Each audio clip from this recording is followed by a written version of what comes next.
So for this module here, we are focused on confidentiality with your clients. Now, for some, they may feel like it's a boring topic, but to be honest, it's a super, super important area of making sure that your coaching practice is professional. I personally have run into issues over the last 14 years of coaching with a couple troublesome clients.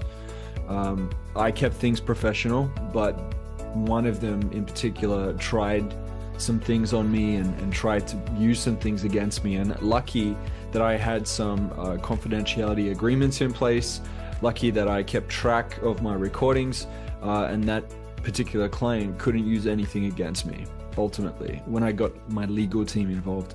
So it's really important for you to understand what you must have in place. Obviously, I'm not a lawyer, so you can't seek legal advice from me. I personally had to go to a lawyer when something showed up. I don't want this to scare you away. This is a very rare situation, but it is good to know that you have your legal things in place, that you have some security in place, and so that you keep it confidential with your clients so everybody is happy. Okay? So the first thing you want to do is you want your client to sign a confidentiality agreement, okay? And typically you would have this included in your coaching agreement form that you send to your client before they start working with you, whether it's in a group program or a one-on-one program, whatever it may be. You want to have a confidentiality agreement included in your coaching agreement. Like I said, I'm not a lawyer, so you have to seek advice from a business lawyer that can give you feedback on an agreement that you may already have in place, or they could even support you in drafting an agreement. The next thing is you want to get permission, right? So if you are recording, and I know this happens a lot with coaches that I work with that want to build their brands and create social media content.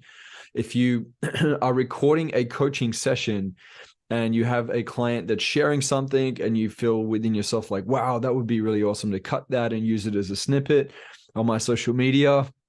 Well, you can't just do that. You need to have written agreement in place. You need to ask for consent and permission before you can post anything like this. Sometimes I see people sharing snippets of their coaching clients, and I know for sure when I've talked with them, when we've looked through their business, that they hadn't asked for permission first, and this can get you into big trouble. So just make sure that you get permission and it's written, like in proof of inside an email or inside of a message that you can screenshot, save it in a place just in case you ever need to go back to it later. Okay. Look, 99.9% of clients are okay with this, but you just need to make sure that people are giving you consent before you put them out in the public arena. Okay. Also, never mention your clients' names. This is your past clients that you've worked with without any sort of consent. Okay. So for example, I've had some really successful clients that over the years have just shown over and over again that they're willing to step in and they get great results working with me. And I asked them, hey, do you mind if I share your success story? Do you mind if I share your testimonial? Do you mind if I speak about you and share your breakthrough that you had? And I have a permission from them, and they say yes. So I just say, can I just get that in writing? And they'll send it over to me via, WhatsApp message or a text message or an email. And this is good because just in case something ever turns or somebody gets frustrated down the line and they want to use something against you, you just want to make sure that you have everything written. Okay. So I'm not saying that this is going to happen to with every one of your clients. You just want to make sure this is what's going to build your confidence as a coach. What is confidence? Confidence is feeling secure. It's trusting within yourself. So if you have your structures in place and things secure, you can confidently go out there and coach and confidently share and confidently support your clients without worrying about any sort of troubles that could be lurking in the background. Okay. You want to also maintain proper records. So what I do is I keep all the recordings of my past clients.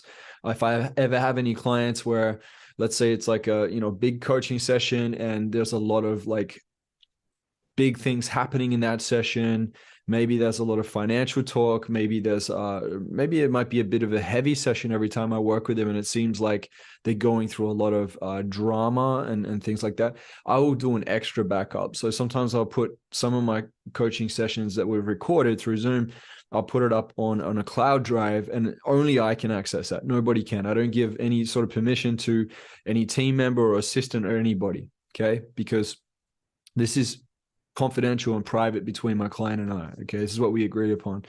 And so I have that in place just in case I ever need to go back to it for whatever reason, all right?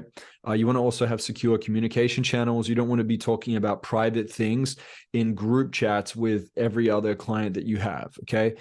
You want to make sure that you have a direct way of, usually email is a way to have that email trail in place, or through, like, sometimes people use Slack or WhatsApp or Discord. There's a lot of other channels, I guess Voxer and a bunch of other channels that people use, but you want to make sure you can have a direct connection and not post all the time in group settings where everyone can see everybody's business, okay? Because this means that someone one day could mention something and it could be a breach of privacy. So you just need to be very careful with this. And then on top of it, like I said, I'm not a lawyer. You want to go out and seek professional advice, because in each country, you have different rules and regulations. Okay, I'm from Australia. I have different rules and regulations than someone in America or in Europe. Europe actually has another level of privacy laws and confidentiality laws and so on. So you need to make sure that you go to a lawyer to make sure that you're full bottle, so you got all the information you need, so you can feel confident and secure as a coach, so you know that your clients are protected and you're protected, and you can then have fun with coaching, right, instead of worrying. So overall, the key to establish a clear guideline and expectations around confidentiality is to communicate from the very beginning with your clients what is going to be confidential for them, and just getting on the same page with them. That's going to be a great way to maintain a great relationship with your clients, and they know too that you're covering yourself and you're covering them, and usually they're quite happy about that. And no one's trying to play funny games, and they know everything is kept confidential. Okay, so I hope this was helpful for you, and let's move on to the next lesson when it comes to setting boundaries, which is next. That's super important as well.